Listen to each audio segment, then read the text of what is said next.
Hi, Steve Schlegel here with part 2 of things that you need to think about or look at when you're evaluating a business to purchase.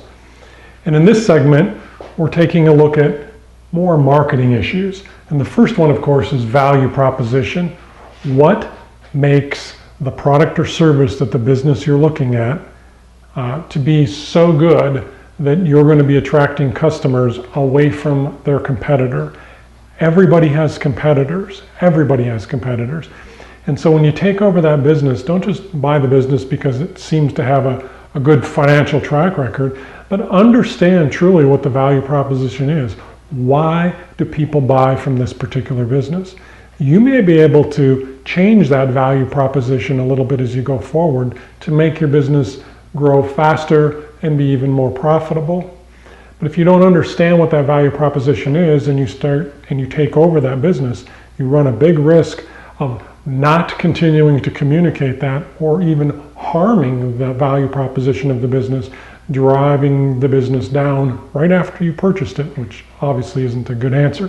So understand the value proposition, what makes that business unique, and think about the number of customers. Some businesses have a very small number of customers, specialized businesses that might have 5 or 10 customers that are really key and drive 80% or more of the revenue of that business.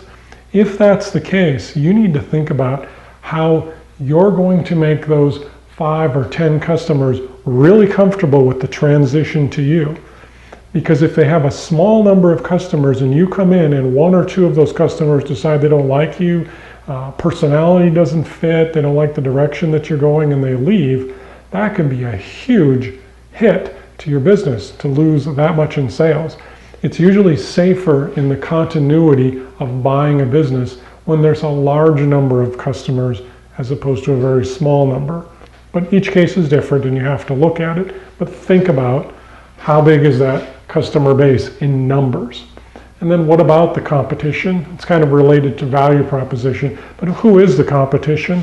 And if you're not sure, you need to sit down with the current business owner and walk through with them where their competition is coming from so that you can think about how can I effectively compete against these people, because they're the ones who are trying to put you out of business instead of you putting them out of business because you do such a wonderful job of meeting customer expectations that everybody wants to deal with you, hopefully.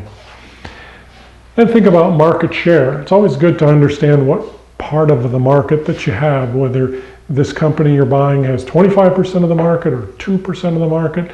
There's nothing magic about that, but understanding your share of the market is critically important, because if this is a particular company that has a real neat niche and you already have 80% of the market, there's not a lot of growth in market share that's going to come there. But if you're a 1 or 2% player, potentially you have the opportunity to grow.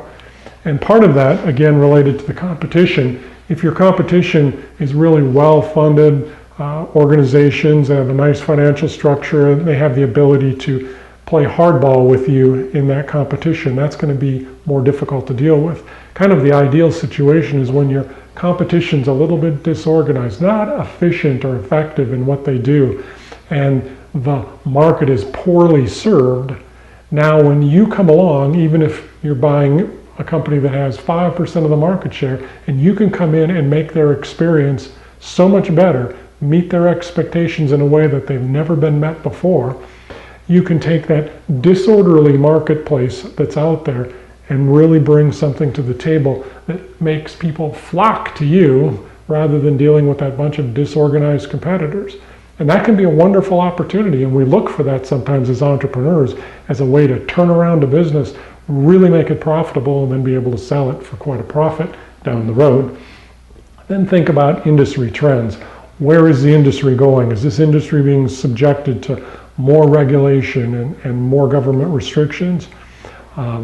Think about whether the industry as a whole is growing or whether it's sinking.